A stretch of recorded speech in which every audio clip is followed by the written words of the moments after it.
नमस्कार, आप सुन रहे हैं ये पुस्तक बक ब्लू पर।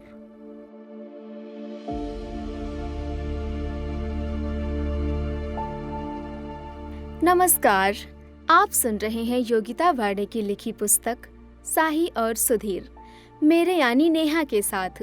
चैप्टर 2, साही। मैं अक्सर तो नहीं, पर कभी कभी शाम को अपने रूम की बालकनी में बैठता था, और बैठने की खास वजह लाइट का जाना भी होता था। आज मौसम के कुछ अलग ही मिजाज थे। धीरे धीरे बारिश भी हो रही थी, ठंडी ठंडी हवा चल रही थी। आज के दिन की रंगत ही कुछ और थी। आज का दिन अपनी अलग ही धुन गा रहा था। वैसे तो मैं किसी के घर में ताका झांकी नहीं करता, पर आज मेरी नज़र सामने वाली बिल्डिंग पर चली गई। वहाँ पर कुछ नए चेहरे दिखाई दे रहे थे, पर वहाँ तो जॉनी अंकल रहते हैं, जो अक्सर शाम को मुझसे एक दिन पुराना न्यूज़पेपर लेते थे और दूसरे दिन फिर वही पुराना देकर नया ले जाते थे। वो ऐसा इसलिए करते थे क्योंकि उनको पता था कि मेरे मम्मी पापा सुबह न्यूज़पेपर पढ़कर ऑफिस निकल जाते हैं, और उनको पूरा विश्वास था कि मैं तो न्यूज़पेपर पढ़ता ही नहीं हूँ। वो बिल्कुल ठीक थे। पहले तो मुझे उनका आना अच्छा नहीं लगता था, पर अब अच्छा लगता है। उनके आने से लगता है कि कोई तो है जो मुझसे मिलने वक्त पर आता है। पर यहाँ तो कोई और रहने आया है। ये लोग अपना सामान भी शिफ्ट कर रहे हैं। एक बड़ी गाड़ी में घर का काफ़ी सारा सामान था। कुछ लोग एक एक कर उन्हें फ्लैट तक पहुँचा रहे थे। तभी मेरी नज़र उस फ्लैट में एक लड़की पर गई, जिसके लंबे बाल थे, हाई पोनी येलो शर्ट पहनी हुई थी। चेहरा बारिश होने की वजह से धुंधला रहा था, पर पता नहीं क्यों उसको देखने के बाद मुझे कुछ अच्छा लगा। मैं काफ़ी देर तक उसे वहाँ पर देखने की कोशिश करता रहा, पर उसकी एक झलक दिखाई दी और अचानक से गायब हो गई। कुछ देर बाद मैं भी वहाँ से अपने रूम में चला गया। मैं फिर कुछ देर बाद उस फ्लैट की तरफ देखने लगा, पर कोई दिखाई नहीं दिया। आज क्यों मेरा दिल कुछ अलग ही माहौल बना रहा है, मुझे कुछ समझ में नहीं आया। मैं मेरी सोसाइटी में कभी बाहर खेलने नहीं जाता। मैं किसी को पहचानता भी नहीं, ना किसी बड़े को ना किसी बच्चे को, क्योंकि मुझे किसी के साथ खेलना पसंद नहीं था। एक दो बार मुझे बालकनी में बैठा देख कुछ बच्चे मुझे अक्सर खेलने के लिए बुलाते थे, पर मैं अपनी गर्दन हिलाकर मना कर देता था। मेरे कई बार मना करने के बाद भी वो बच्चे आते थे और कहते थे, भैया एक बार खेलो ना हमारे साथ। पर मैं भी कितना ढीठ हूँ, कभी नहीं जाता था। वो फिर से अपना मुंह लटकाकर वहाँ से चले जाते और फिर से रोज की तरह एक नया खेल शुरू करते। मुझे कभी कभी लगता है कि मैं उन बच्चों के साथ अच्छा नहीं करता। उनका दिल नहीं तोड़ना चाहिए। कभी कभी मेरा मन भी करता है, पर मैं क्या करूं, आदत से मजबूर हूं।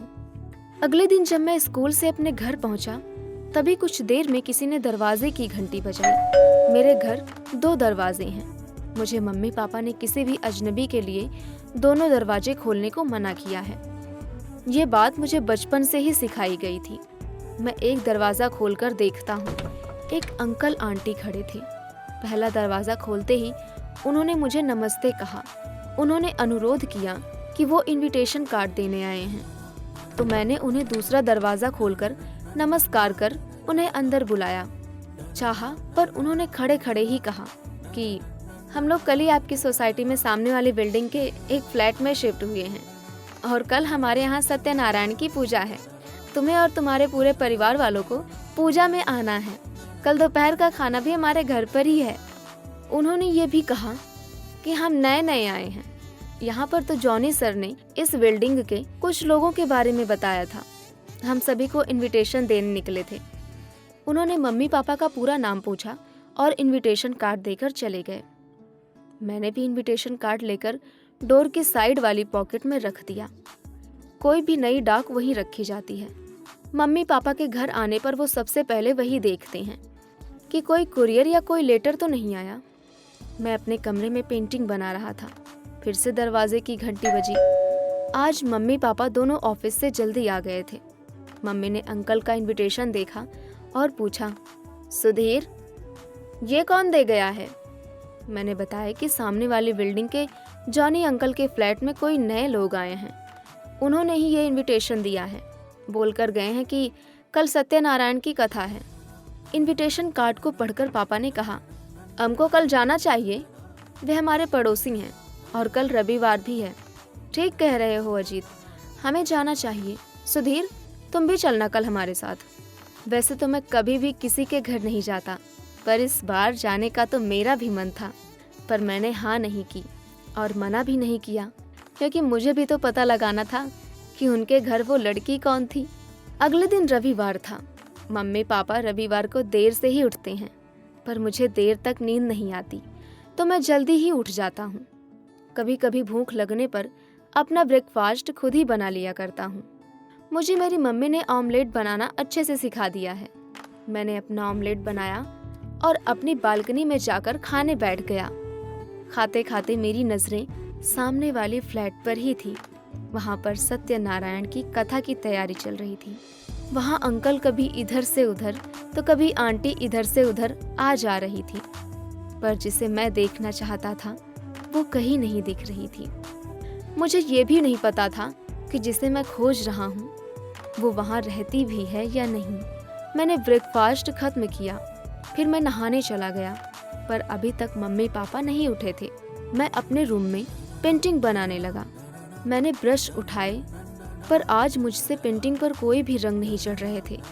कुछ समझ नहीं आया। काफ़ी देर तक मैं पेंटिंग के कई रंगों को अपने हाथ में लिए खड़ा रहा, पर मुझसे पेंटिंग नहीं बन पाई। थोड़ी ही देर में मम्मी उठ गई। वो उठकर सबसे पहले मेरे रूम में आती हैं मुझसे मिलने। मुझे अपनी मम्मी से तो बहुत प्यार है, हालांकि मैंने इसका कभी इजहार नहीं किया। सुधीर, तुम कब जागे? मम्मी, मैं बहुत देर पहले से ही उठ गया था, मैंने कहा। तुमने ब्रेकफास्ट भी कर लिया? मम्मी ने पूछा। हाँ मम्मी, मैंने कर लिया था। उन्होंने मेरे सिर पर हाथ फेरा और कहा, मेरा प्यारा बच्चा, और वो चली जाती हैं। ऐसा दुनिया की हर माँ अपने बच्चों के साथ करती हैं। कुछ देर बाद मम्मी पापा दोनों तैयार हो गए और मुझे भी कहा कि सुधीर, जल्दी से तैयार हो जाओ, हम सबको सामने वाले फ्लैट में जो अंकल आंटी शिफ्ट हुए हैं उनके यहाँ पर हो रही सत्यनारायण की कथा में जाना है। मैं वैसे तो कहीं भी नहीं जाता, पर आज मैंने मम्मी पापा को मना नहीं किया। वो मैंने क्यों नहीं किया उसका कारण तो मुझे खुद भी नहीं पता था। मैं भी तैयार हो गया जाने के लिए। थोड़ी सी हैरानी तो ज़रूर हुई मेरे मम्मी पापा को कि आज मैंने हमेशा की तरह उन्हें मना नहीं किया, क्योंकि मैं हमेशा कहीं भी जाने पर बड़े नाटक करता हूँ। हमेशा मुझे मनाने के बाद थक हार कर मम्मी पापा दोनों अकेले ही चले जाते हैं मुझे छोड़कर। हम लोग घर से निकले। पापा ने अंकल के घर जाने से पहले एक फूलों का गुलदस्ता लिया और मेरे हाथों में उसे पकड़े रखने के लिए थमा दिया। गुलदस्ता बड़ा सुंदर था, जिसके फूलों की खुशबू इतनी मोहक थी जो मेरे मन को छू रही थी। पापा ने बड़े ही खुशमिजाज तरीके से अंकल से हाथ मिलाया और फूलों का गुलदस्ता मेरे हाथों से लेकर अंकल को दिया। उन्होंने अपना परिचय दिया और अपनी पत्नी से भी मिलवाया। साथ ही कथा में बैठने का अनुरोध किया, पर अभी तक वो लड़की नहीं दिखी। लगता है उस दिन वो किसी काम से इस घर में आई हो। अगर अंकल की कोई बेटी होती तो वो मिलवाते ज़रूर। कुछ ही देर में कथा शुरू हुई। पंडित ने जल्दी जल्दी मंत्रों को बोलना शुरू किया। वो इतनी जल्दी मंत्र पढ़ रहे थे कि मुझे तो क्या, उनको भी समझ नहीं आ रहा होगा। कथा करने वाले पंडित जब भी कथा करते हैं वो बड़ी ही जल्दी में होते हैं, जैसे उनकी ट्रेन छूट रही हो। कुछ मंत्र तो ऐसे होते हैं जो शुरू होने से पहले ही खत्म हो जाते हैं। कथा के कई चैप्टर तो आधा अधूरा ही पढ़कर खत्म कर रहे थे। ये मुझे इसलिए पता है क्योंकि मैंने सत्यनारायण की कथा सुनी थी। पापा ने एक बार करवाई थी हमारे घर पर। कुछ ही देर में कथा लगभग समाप्त होने वाली थी। तभी पंडित जी ने कहा कि कोई कन्या हो घर में तो उसे बुलाया जाए आरती करने को। तभी अंकल ने कहा, मेरी बेटी है जो पूजा करेगी। उसका पैर फिसलने से उसे फ्रैक्चर हो गया था, तो वो पूजा में नहीं बैठ पाई, पर वो आरती के लिए जरूर आएगी। अंकल ने अपनी बेटी को आवाज लगाई, साही बेटा बाहर आओ, पंडित जी आरती के लिए बुला रहे हैं। ओह, तो अंकल की एक बेटी भी है। वो लड़खड़ाते हुए बाहर आई और पंडित जी ने उसे खड़े खड़े ही आरती करने के लिए कहा। मुझे उसे देखकर ऐसा लगा कि मानो मुझे अपना दोस्त मिल गया। पंडित जी ने उसे आरती की थाली हाथ में थमाई और सभी आरती गाने लगते हैं। मैं भी मन ही मन गुनगुनाने लगा। हालांकि मुझे पूरी आरती नहीं आती, पर मैं कोशिश कर रहा था। आरती खत्म होने पर सभी को प्रसाद मिला और अंकल ने सभी को कहा कि बिना खाए कोई नहीं जाएगा। हमने पूजा के बाद खाना खाया। खाना खाते हुए एक अजीब सी कोशिश मुझे साही की ओर खींच रही थी। मैं बार बार उसे देख रहा था। वो अपने कुछ दोस्तों के साथ बैठी हुई थी। खाना खत्म कर हम सभी ने उनसे विदा ली। तभी अंकल ने मेरे मम्मी पापा से कहा कि आप मेरी बेटी से नहीं मिले, आइए मैं आपका परिचय करवाता हूँ। वो हमको अपनी बेटी के पास ले गए और उन्होंने बताया, ये मेरी बेटी साही है। साही को उसके पापा ने बताया कि ये हमारे पड़ोसी हैं, जो बिल्कुल हमारे बिल्डिंग के सामने वाले फ्लैट में रहते हैं। साही ने बड़ी ही शालीनता से मम्मी पापा को नमस्ते किया। तभी उसने मेरी तरफ देखा और उसी समय मेरे पापा बोल पड़े, यह है मेरा बेटा सुधीर। फिर उसने मुझे हाय कहा, एक प्यार से स्माइल के साथ। रिप्लाई में मैंने भी हाय कह दिया स्माइल के साथ। ये मैंने क्या कर दिया? मैंने कभी किसी लड़की को आज तक हाय नहीं किया। आज मैंने उसे स्माइल के साथ हाय भी किया। कि मुझे क्या हो रहा है? पापा ने अंकल से विदा ली और हम अब अपने घर आ गए। घर आते ही मम्मी पापा अपने ऑफिस के काम में व्यस्त हो गए। मैं अपने कमरे में चला गया। कुछ देर मैंने पढ़ाई की, फिर पेंटिंग बनाने में लग गया। आज मेरी पेंटिंग में कुछ अलग ही रंग बिखर रहे थे। कुछ खास रंगों की छटा थी। मैं कुछ ऐसा बना रहा था जो मेरी कल्पना से भी परे था। आज की पेंटिंग का अंदाज कुछ अलग ही था। आज मुझे उस लड़की साही में अपना नया दोस्त नजर आया। मुझे उससे दोस्ती करनी चाहिए। कुछ ऐसे ही उधेड़-बुन में मैं लगा हुआ था। क्या वो मुझसे दोस्ती करेगी? मैं तो किसी से बात भी नहीं करता, फिर वो मेरी दोस्त कैसे बनेगी? यही सोचते हुए मैं पेंटिंग करने लगा। अभी मेरी दुनिया कुछ अलग ही जगह पहुंच गई थी। सुहाने रंग जो मेरे हाथ में थे, कुछ और चाहना और पाना, जिसके कश्मकश में अपने रंग कागज पर उतार रहा था। कभी कभी कहानियाँ ऐसे ही शुरू होती हैं, जिनकी खबर हमारे दिल को भी नहीं होती। तभी मम्मी ने आवाज़ लगाई, सुधीर बाहर आओ। मैं अपने कमरे से बाहर आ गया। मम्मी ने मुझसे कहा कि मैंने और पापा ने एक प्लान बनाया है। आज हम मूवी चलेंगे और रात को तुम्हारी पसंद का खाना खाकर वापस आ जाएंगे। कैसा लगा प्लान? मैं जाना तो बिल्कुल नहीं चाहता था, पर मम्मी पापा का दिल भी नहीं तोड़ना चाहता था। मम्मी पापा को आज बड़े दिनों बाद टाइम मिला है। हम लोग काफ़ी वक्त से कहीं बाहर नहीं गए, या यूँ कहा जाए कि मैं कहीं जाता ही नहीं। मैंने जाने के लिए हाँ कर दी। पापा ने कहा, सुधीर तुम तैयार हो जाओ, हम भी तैयार हो जाते हैं। आज का दिन बहुत अच्छे से बीता। हम सभी ने मूवी देखी और खाना खाया, फिर वापस घर आ गए। मैं अपने कमरे में चला गया। सोने से पहले मैं अपनी बालकनी में गया। मैंने सामने वाली फ्लैट में झांकने की कोशिश की, पर काफ़ी सारी आंटी टाइप औरतें बैठी थी। सभी मेहमान लग रहे थे। कहीं पर उनके घर का कोई भी मेंबर दिखाई नहीं दे रहा था। मैं अपने कमरे की तरफ जाता हूँ और फिर सो जाता हूँ। तकरीबन 10 दिन यूं ही बीत गए। मैं बालकनी में आता जाता, सामने देखता, फिर वापस अपने कमरे में। साही का कुछ पता नहीं चला। मुझे लगा अब कोई चांस नहीं है। ऐसे ही कोई थोड़ी ना दोस्त बन जाता है। लगता है ये चैप्टर यहीं ख़त्म हो जाएगा। कभी कभी कुछ चीज़ें जहाँ पर ख़त्म होती हैं, कहीं ना कहीं फिर से वो वहीं से शुरू होती हैं। एक दिन सुबह स्कूल जाते वक्त मैंने देखा कि साही सामने से चली आ रही थी, मेरे स्कूल की ड्रेस पहनकर। मेरे मन ने ज़ोर से खुश होकर कहा, ओह, ये तो मेरे ही स्कूल में पढ़ने वाली है। यस। वो लगातार मेरी तरफ ही बढ़ी चली आ रही थी।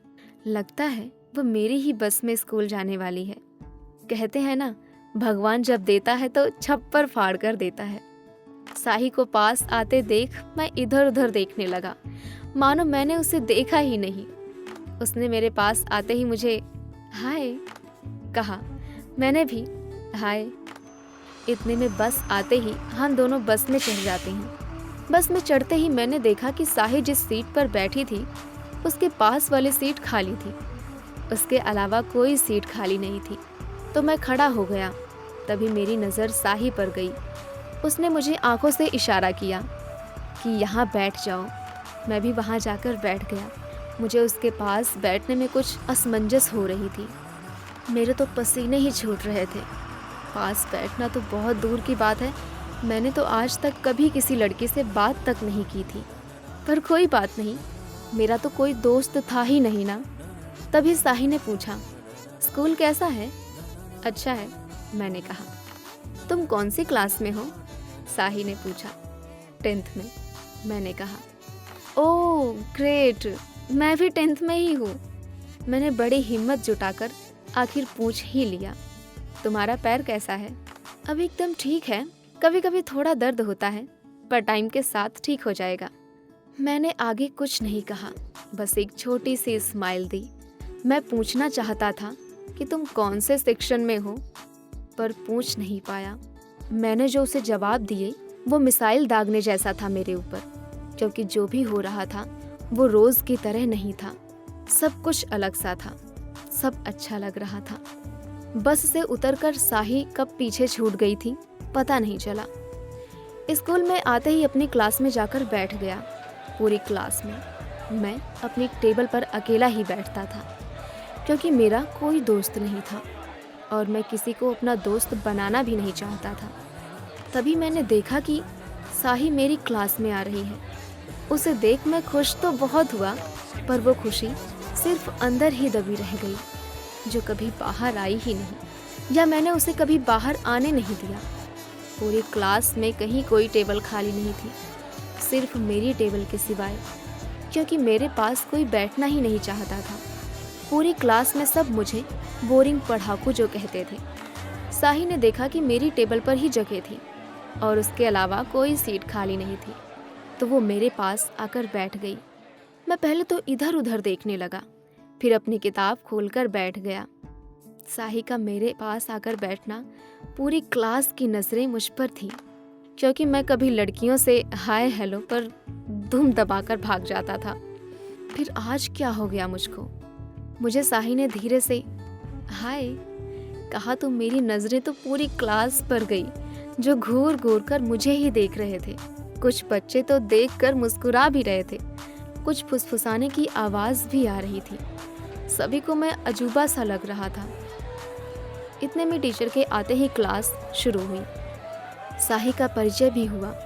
आज का दिन बहुत अच्छा गया। आज क्लास में कुछ खास बातें नहीं हुई, पर मन को अच्छा लगा। अब मेरा भी कोई दोस्त बन जाएगा। वैसे तो मैं हमेशा से अलग हूँ, मुझे कभी दोस्त चाहिए ही नहीं थे, मगर साही को देख ना जाने क्यों मुझे भी दोस्त की कमी खटकने लगी। दोस्ती कभी नज़रिया नहीं देखती, दोस्त ही होता है। फिर वो चाहे लड़का हो या लड़की, ये सिर्फ समझने वाले का नज़रिया है, वो इसे किस नज़र से देखते हैं। पर अब बात ये है कि मैं उससे दोस्ती करूं कैसे। स्कूल से घर जाते समय बस में वापस मेरे पास साही बैठ गई। साही बड़ी ही बिंदास थी, हाजिर जवाब भी। उसने बैठने के साथ ही क्लास की बातें शुरू कर दी। मैं सिर्फ हाँ हूँ कह पाया। मैं उससे बातें तो बहुत सारी करना चाहता था, पर कर नहीं पाया, वैसे ही जैसे ओस जो बूंदें बनकर बिखर जाती हैं। बस से उतरकर साही ने मुझसे बाय कहा और कहा कल मिलते हैं। मैंने भी उसे बाय कहा और घर की तरफ चल दिया। घर पहुंचते ही रोज की तरह मैं अकेला। घर मेरा ऐसे ही स्वागत करता है, क्योंकि इस वक्त मेरे मम्मी पापा ऑफिस में ही होते हैं। मुझे भी तो अकेला रहना पसंद है, पर आज ना जाने क्यों घर पहुंचकर कुछ अच्छा नहीं लग रहा था। आज मैं जिंदगी में पहली बार अकेलापन महसूस कर रहा था, और ऐसा क्यों हो रहा था वो तो मैं भी नहीं जानता था। मैंने खाना गर्म कर खाया, फिर अपने कमरे में पेंटिंग बनाने लगा। मैं आज साही के बारे में सोच रहा था कि क्या वो मुझसे दोस्ती करना पसंद करेगी। क्लास में मुझ जैसे लड़के को सभी बोरिंग कहते हैं। मैंने कभी दोस्त नहीं बनाए, इसलिए मुझे नहीं पता था कि दोस्ती की शुरुआत कैसे की जाती है। 1-2 दिन में साही को पता चल ही जाएगा कि मैं किस तरह का लड़का हूँ। इन्हीं उलझनों में उलझा हुआ मैं पेंटिंग बनाता हूँ। आज रंगों ने जैसे होली खेली। रंग पेंटिंग पर इस तरह चढ़ रहे थे मानो तेज बारिश के बाद इंद्रधनुष निकला हो और मोर पंख फैलाकर नाच रहा हो।